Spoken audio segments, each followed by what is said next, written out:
اگر سیکولر پاکستان بنانا تھا تو انڈیا کی گورنمنٹ تو آج بھی اچھی ہے پاکستان، وہاں تو جمہوریت آج بھی زیادہ پنپتی ہے، ایک دفعہ بھی کوئی ڈکٹیٹر نہیں آیا، تماشا لگایا ہوا ہے میں یہ کر دوں گا میں وہ کر دوں گا۔ پاگل کون سمجھتے ہو ہمیں؟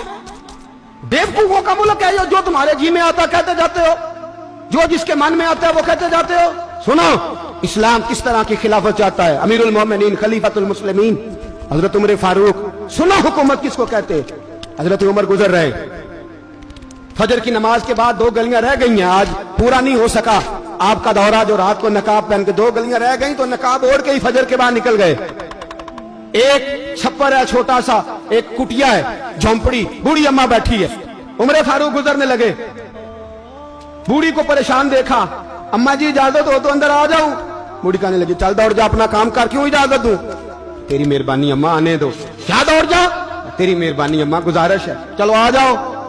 حضرت عمر فاروق فرمایا کرتے تھے میں نے اس عورت سے آئین سیکھا ہے، آئین، میں نے اس سے قانون سیکھا ہے، اس بری عورت سے۔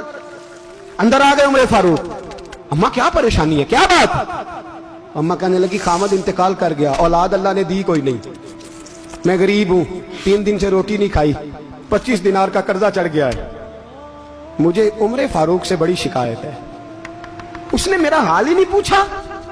حضرت عمر کہتے تھے مجھے اس نے دستور اور آئین سکھایا، کہنے لگے شکوہ ہے، عمر آیا ہی نہیں۔ حضرت عمر کہنے لگے اماں، عمر کو کیا پتا کہ تو اس حال میں ہے، اماں دستور بیان کرتی ہے، اماں جمہوریت کا اعلان کرتی ہے، کہتی ہے نہیں پتا عمر کو، تو عمر سے کہو چھوڑ دے حکومت، اس کے حوالے کرے جو خبر رکھ سکتا ہے، نہ ادھر ادھر کی تو بات کر، یہ بتا کہ قافلہ کیوں لٹا، مجھے رہزنوں سے غرض نہیں، تیری رہبری کا سوال ہے، عمر سے کہو چھوڑے حکومت، اس کو دے جو پتہ رکھ سکتا ہے۔ حضرت سیدنا نافع فرماتے ہیں جس کے سامنے کسرا اور روم کے بادشاہ کانپا کرتے تھے، میں نے اس عمر کو بوڑھی اماں کے سامنے کانپتے ہوئے دیکھا ہے۔ راشا طاری ہے عمر فاروق کا، دوڑے گئے، 25 دینار لائے، راشن رکھ کے لائے، روٹیاں پکائیں، بوڑھی اماں کو کھلائیں، کہنے لگے اماں 25 دینار لے لے اور چل، غلطی ہو گئی، عمر کو معاف کر دے۔ اماں بول کے کہنے لگی میں نہیں معاف کرتی، میں تو پکا پھل لوں، بس گرنے والی ہوں، ایک دفعہ قبر میں جا لینے دے، میرے رسول آئیں گے تو میں عمر کی شکایت کروں۔ فرمایا میں شکایت کروں گی محبوب پاک سے اور عرض کروں گی حضور اسے پوچھ، اس کو نگران بنایا گیا، اس نے مجھ بیوہ لوارث کی خبر ہی نہیں لی، یہ ہے آئین اسلام، یہ ہے دستور مصطفیٰ کریم صلی اللہ علیہ وسلم۔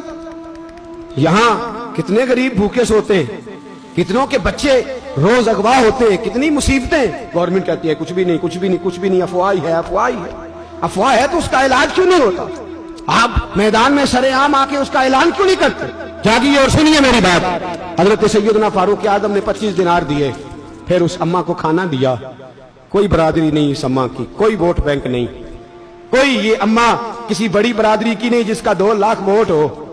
امیر المومنین ہو کے عمر فاروق اماں کے قدموں میں بیٹھ گئے، کہنے لگے اماں عمر کمزور ہے، حضور کا سامنا نہیں کر سکتا، تیری مہربانی نبی پاک کے سامنے شکایت نہ کرنا۔ اماں کہنے لگی چل میں تیری خاطر معاف کر دیتی، جا تو مجھے کسی اچھی ماں کا بیٹا لگتا ہے، جا تیری خاطر۔ کہنے لگے چل پھر مجھے لکھ کے دے، کہنے لگی میں تو ان پڑھ ہوں، تو لکھ دے میں دستخط کر دے۔ حضرت عمر نے لکھا، ایک بوڑھی اماں کو شکایت تھی خطاب کے بیٹے عمر سے، اور پھر وہ معاف ہو گئی۔ اماں کہتی ہے میں نے اللہ کی رضا کے لیے معاف، یہ دستخط کر دو۔ اماں کے آگے کیا تو حضرت علی آ گئے، حضرت عبداللہ ابن مسعود آ گئے، کہنے لگے عمر یہاں پھر رہے ہو، میں سارے مدینے میں ڈھونڈ رہا تھا۔ اماں اٹھ کے کھڑی ہو گئی، ہائے میں مر گئی، یہ عمر تھا، یہ میں نے کیا کیا؟ حضرت عمر کہنے لگے اماں نہ، اپنے وعدے پہ قائم رہ، تو نے جو کہا تھا اس پہ قائم رہ، ہمیں تو بتایا گیا تھا یہ والا نظام پاکستان میں آئے گا، یہ کہا تھا قائد اعظم نے، یہ رنگ ملے گا تمہیں۔ کہا ماں تو وعدے پہ قائم رہ، لکھ کے دے۔ لکھا، اماں نے سائن کیے، پھر حضرت علی سے کہنے لگے بطور گواہ آپ بھی سائن کر دو، پھر عبداللہ ابن مسعود سے کہنے لگے آپ بھی سائن کر دو۔ سائن ہو گئے تو جناب عمر نے رکا لپیٹا، حضرت علی کو کہنے لگے علی تو میرا دوست ہے، میری صبحوں اور شاموں سے واقف ہے، علی تو میرا رازدار ہے یار، مجھے یقین ہے کہ میں تجھ سے پہلے مر جاؤں گا، جب عمر کا انتقال ہو جائے تو یہ رکا میرے کفن میں رکھ دینا، یہ رکھنا میرے کفن میں۔ علی کہنے لگے پھر کیا ہوگا؟ پر میں جب نبی پاک میری قبر میں آ کے پوچھیں گے نا بتا تو حکمران تھا کیا کر کے آیا ہے، تو فرمایا میں رکا نکال کے عرض کروں گا سونے ایک اماں ناراض تھی میں اسے بھی راضی کر کے آیا.